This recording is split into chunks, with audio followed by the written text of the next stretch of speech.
Hey everyone, so it's Hearth and welcome back to my channel. So on today's video we are going to be talking about spell writing and how you can create, customize and manifest your own spells and rituals.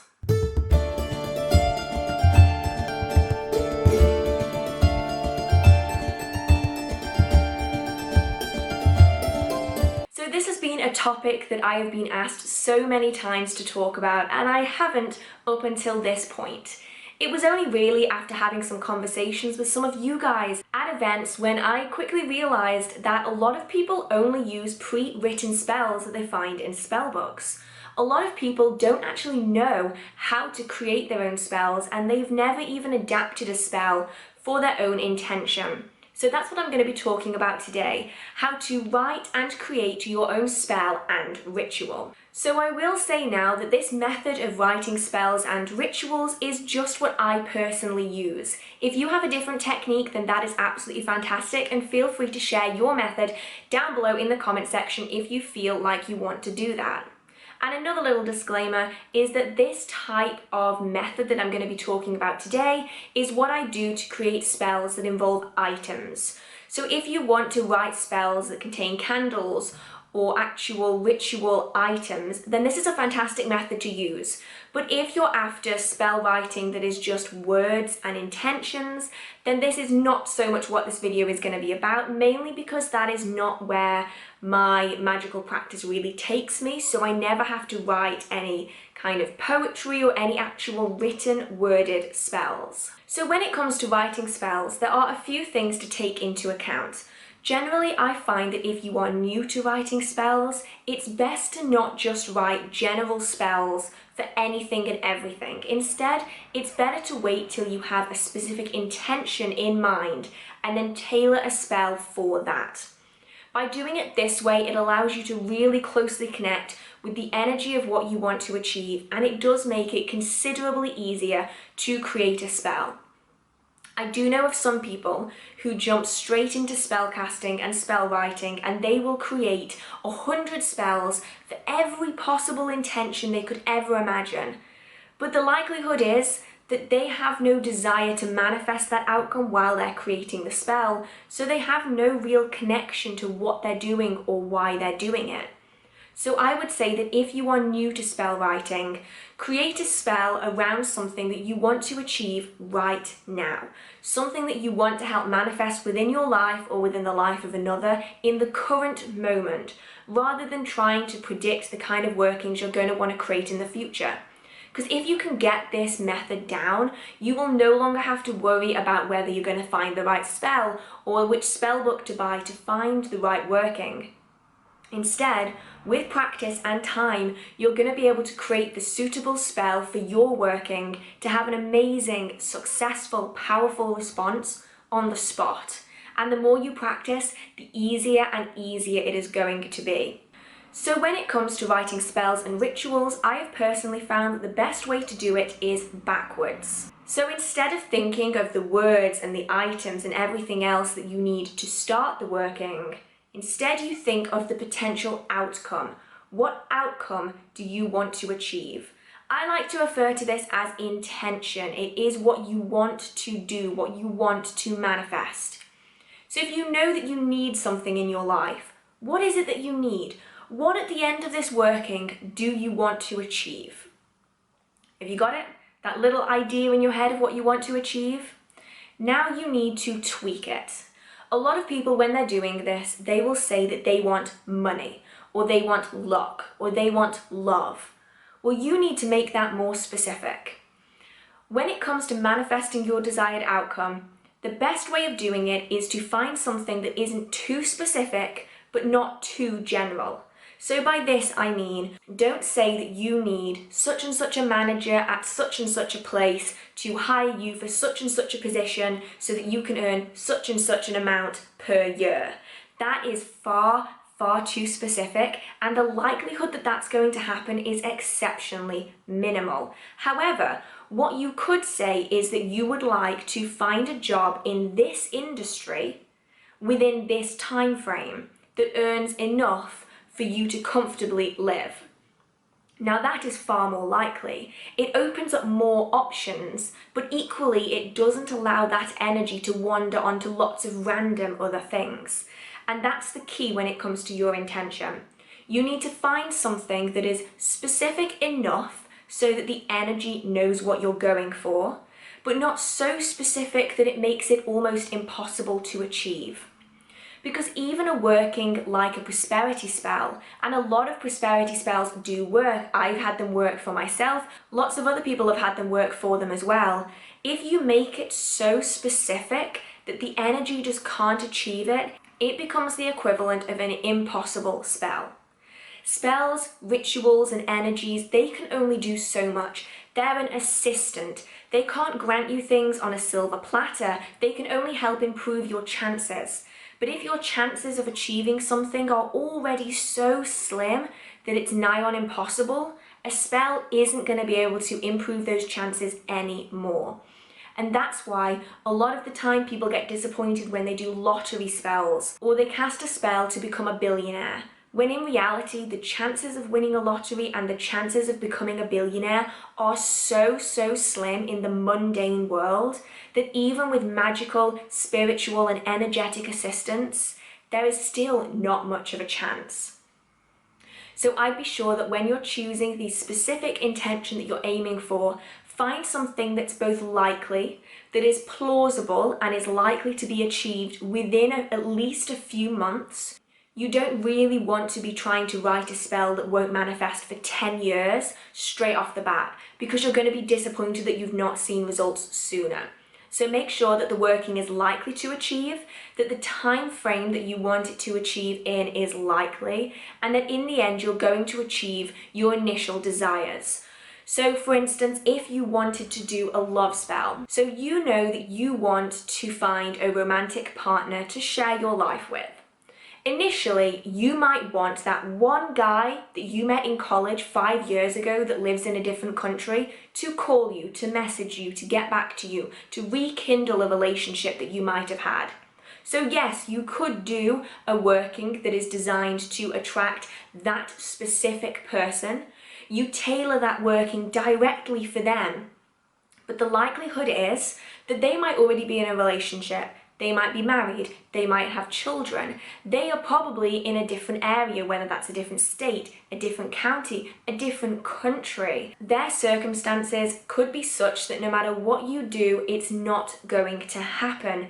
And so essentially you are setting yourself up for failure, and you're likely going to be very disappointed that you've not seen an outcome to the spell that you wrote. When instead a better working would be to attract your ideal partner. Now this type of working is designed to attract someone to you in a natural, organic way that is a very suitable partner for you. It might not be the person you would aesthetically choose or your immediate type, but you're attracting someone that is in the right situation, in the right area, with the right circumstances that you will get on with in both a physical, emotional, and energetic level. Now this type of working is far more likely to attract someone into your life than that initial working. The initial working has such a slim chance of manifesting that you're likely just going to get disappointed. Whereas doing something more general like attracting the ideal partner is a much more successful way of going about doing a love spell. So I hope that that makes sense for you guys. The first step is to really think about your intention and tailor it to be the path of least resistance.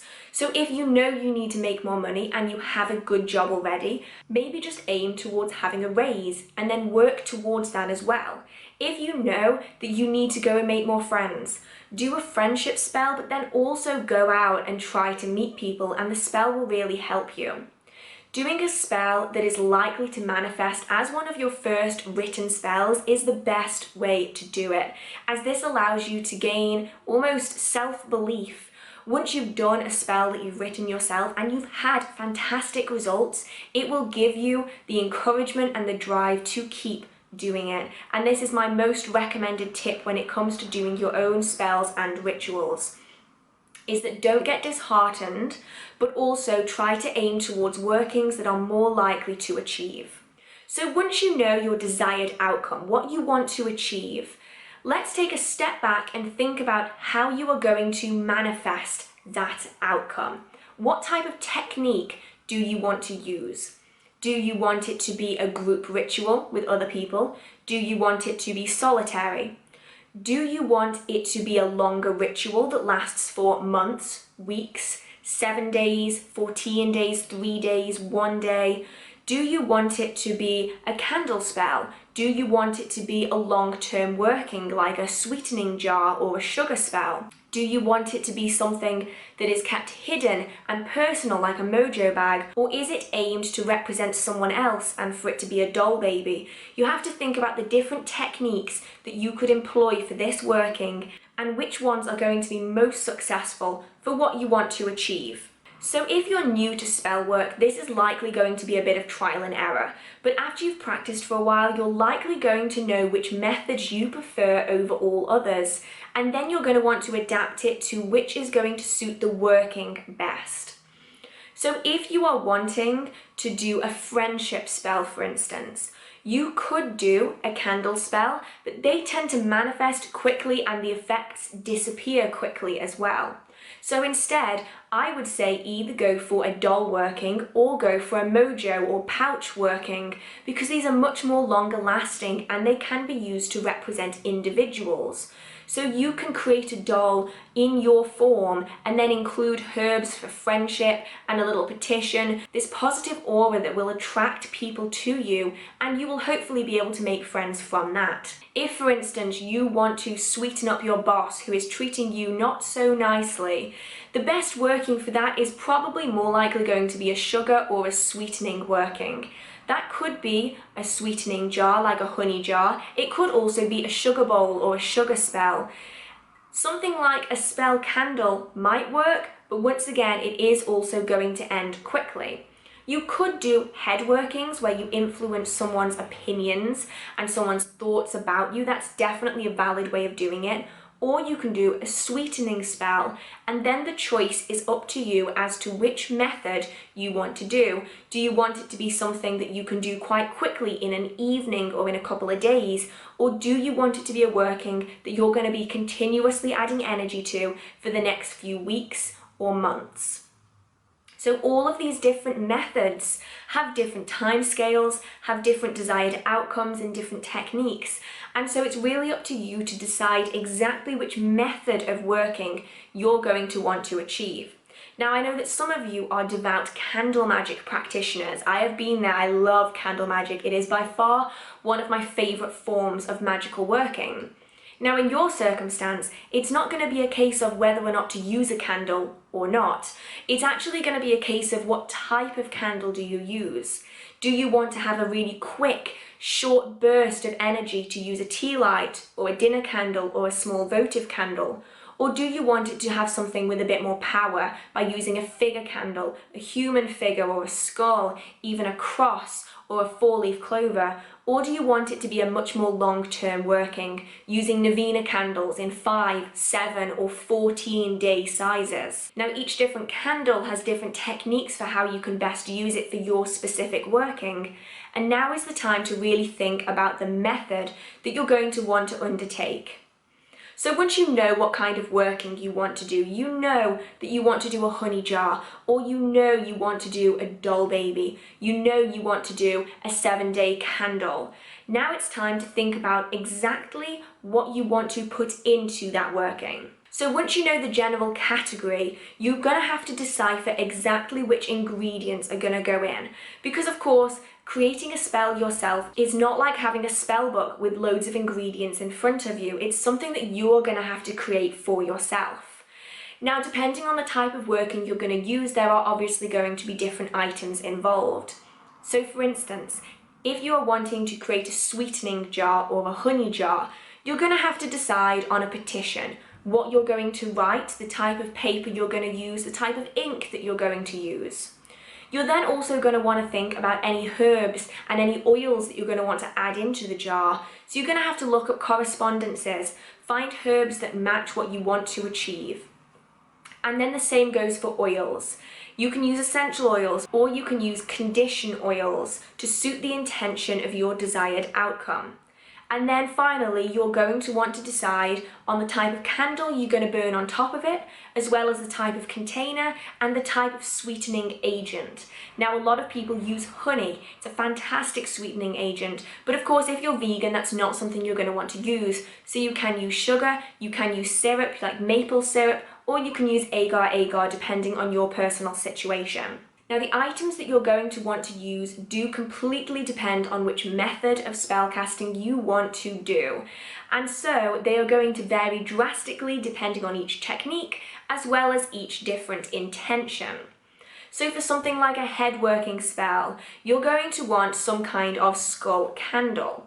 Now, typically, you choose the colour of the skull based on your specific intention. So you're going to have to look up colour correspondence and find somewhere or someone that sells skull candles in the colour that you're after. You're then going to want a petition. You can also add tag locks. If you do manage to find any tag locks of this person, even just a printed photograph, you're going to have to be able to source it. You're also going to want to include any herbs that you want for this particular working. You're going to have to make sure that they are safe if they do catch a light as the candle is burning down. And then you're also going to want to look into any dressing oils, any condition oils, or any powders that you want to add onto the candle to add that extra energy in. So this is generally the portion of the spell writing that really does take the longest. It is very time consuming to find exactly the right ingredients that suit your specific intention and to be able to source them. Now, trust me on this. The more times that you write a spell and the more times you look up ingredients, the faster and the easier it is going to be. So if you have the ability, buy a book of correspondences. There are a few good ones out there. I don't know any off the top of my head, but if I can think of any and if I can find any, I'll add them down in the description box if you want some good books that are just full of magical correspondences. Now, there are a few good websites as well that are good for magical correspondences, so I will list those down in the description box as well. So now that we're thinking about correspondences, we're thinking about the items that we want to add into the working. Another thing we're going to think about is where we are going to source them. There are now so many places that you can source items and products for spell work. The main thing is your situation, where you live, and also your morals behind it. So a lot of people will just go out and buy mass-produced products from a big botanica and that will be them done. Whereas some people would choose to source their products from other practitioners who've taken a lot of time to hand make the items. That's really the first thing you need to think about. The next thing is the type of items that you want to source.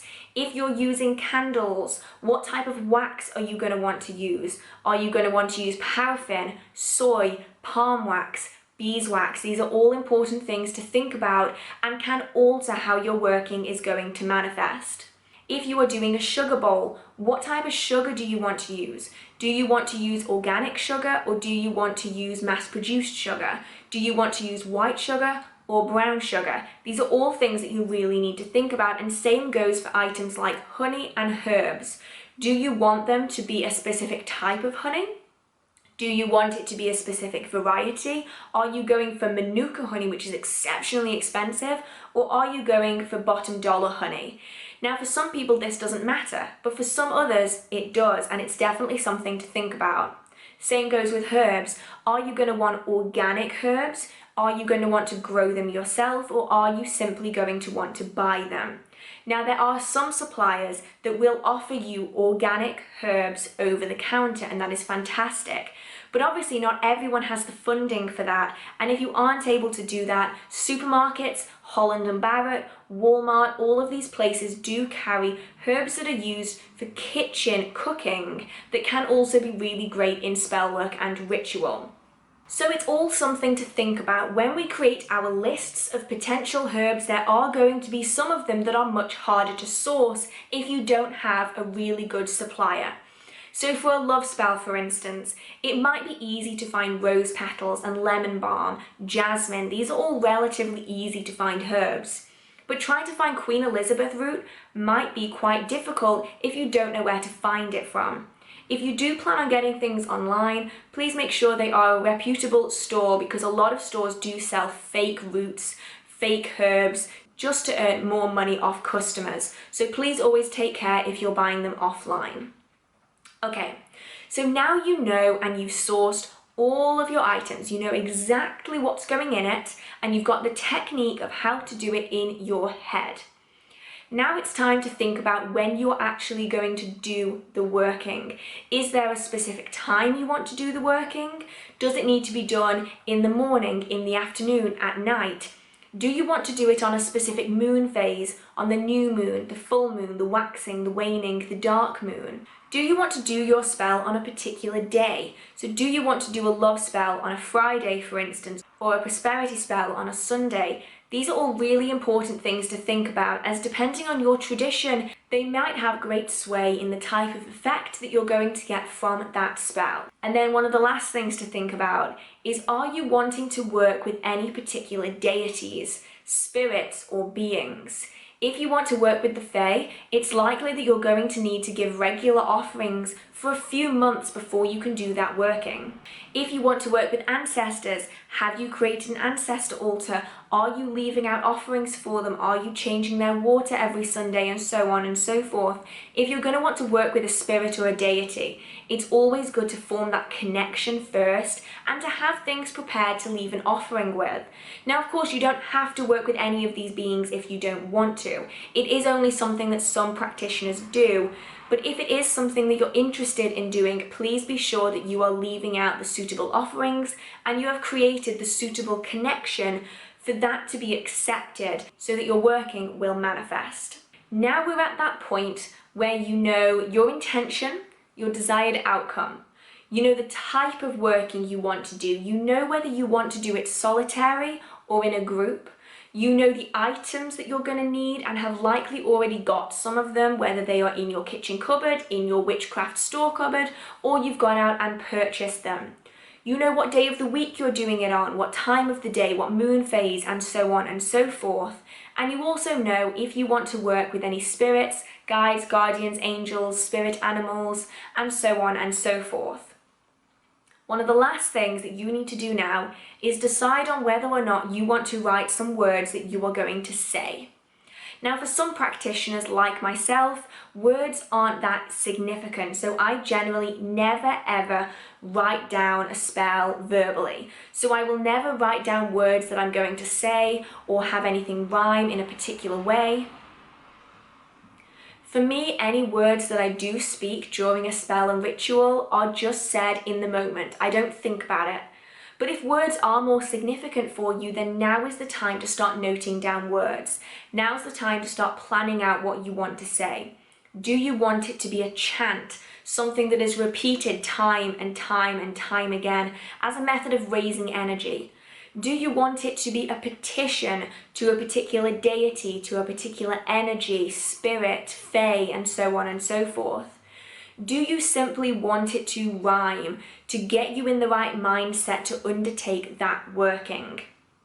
These are all things that you really need to take into account.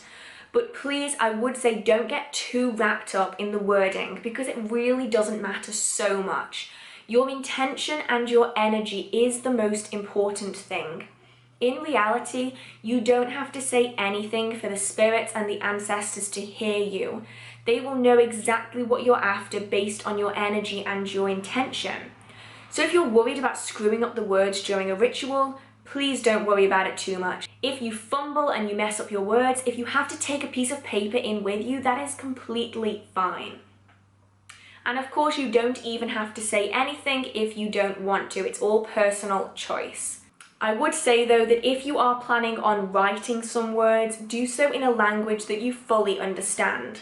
I know that a lot of beginners tend to go into it wanting to say all of their spells in Latin or Greek or some other language that isn't their normal general language. And this, although it can be great for separating out the mundane and the magical to get you in the right mindset, it also runs the risk of you messing up the words. And just because words themselves aren't that important, if what you're saying is actually going against your intention, you may well mess up the working in the process. So if, for instance, you are trying to write a spell in Latin, but you've never studied Latin, you don't know which order the words need to go in or how anything is pronounced, you could be saying something that goes against your intention, and in which case you're going to be confusing the working. So typically I would say that if you want to cast a spell with verbal words, do so in a language that you understand. That can be English, that could just be your native language, whatever you feel comfortable speaking in. Doing it in a native language that you actually understand is also the best way to stop you from fumbling your words, because trying to figure out how to pronounce Latin or French or Greek is going to be way more time consuming than you just speaking in a language that you fully understand. So now that you have any words that you want to speak, you have items, you have ideas, you know the type of working you want to do and what you want to achieve. Now is an ideal time to note this down in your Book of Shadows or any other journal that you have. Noting down the spells that you've written is a fantastic way to document your journey as a practitioner, and you will likely see that over the years your spells change. Time and time again you will find adjustments and shifts in how you write spells, but also the type of workings you are intending to do. Writing it down in a Book of Shadows or a journal is also a fantastic way of monitoring the progress of that spell. So you can note it down, you can write what you want to achieve on one of the lines, and you can also note down the date that you cast that spell. And by doing this, at a later date when you see results, you can look back through your Book of Shadows and you're going to be able to see exactly when you did that working and how you did it, and you can note down the results and anything that you would want to change in the future. I know that a lot of people think that Books of Shadows are just a relic from the past and that they aren't really necessary, but honestly they can be absolutely fantastic for keeping on track of which spells we've done, which ones we've written but haven't cast yet, the kind of results, the time it took to get results, and so on and so forth. They're fantastic for keeping track of our magical practice without having a phone full of little notes that you will never remember what they meant. Especially when you have a very hectic life, a lot of the time you can forget exactly when you cast a spell, and you're often likely going to forget exactly what the spell was. So it's always good to note down that spell so that you can look back on it at a later date and you can refresh your memory. So now all of that is done, you are free to cast that spell when you are in a place where you feel comfortable and safe. Now I personally suggest, if you're a solitary practitioner, to do so while the house is quiet or in a space where you are going to be at peace and you're not easily going to be disturbed.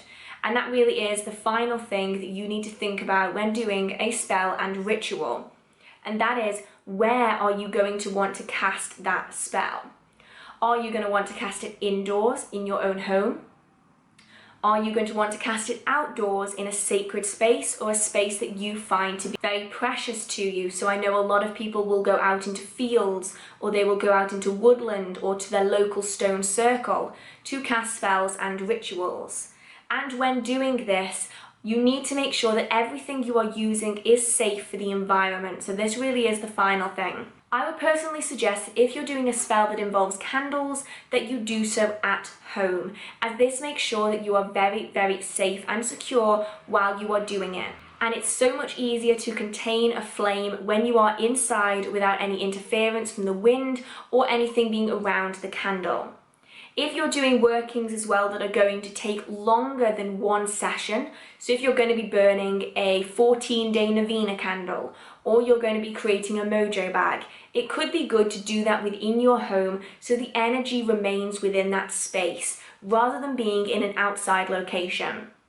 But whatever you do, please make sure that you do so with safety and care, especially if you're going to be outside, and especially, again, if you're going to be working with naked flames. So I really hope that this has been useful for anyone that's been interested in creating their own spells and rituals.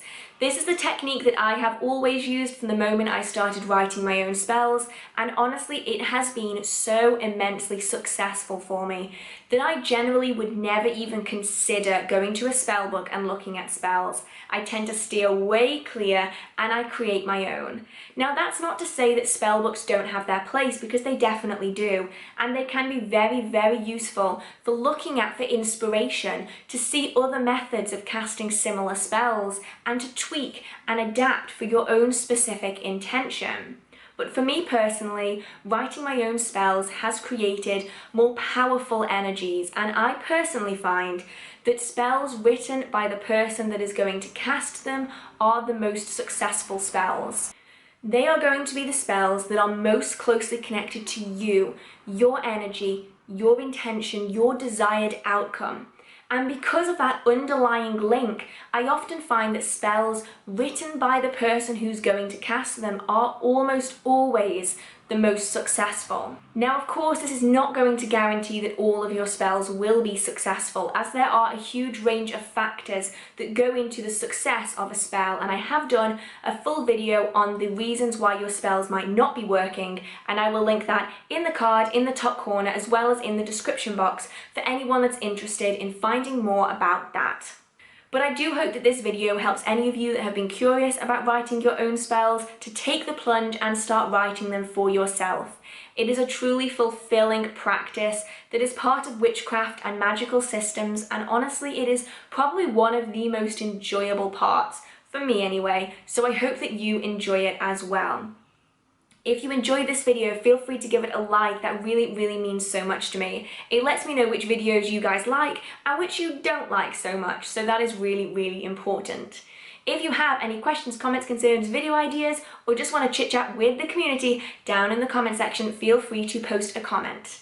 If you enjoy the magical content on this channel or in this video, feel free to hit subscribe. I post new magical content every Wednesday and every Saturday at 6 p.m. And finally, a massive shout out to all of my Patreon and Ko-fi supporters. You guys are amazing. You go above and beyond to help support this channel and keep all of my equipment going, which is absolutely fantastic. I cannot thank you guys enough. And if any of you out there stuck around this long and you want to help out the channel a little bit more than you already do, then I have put the Patreon and the Ko-fi links down in the description box for anyone that wants to go and check them out. Of course, there is no pressure whatsoever, and you just watching this video is all the support that I could ever need.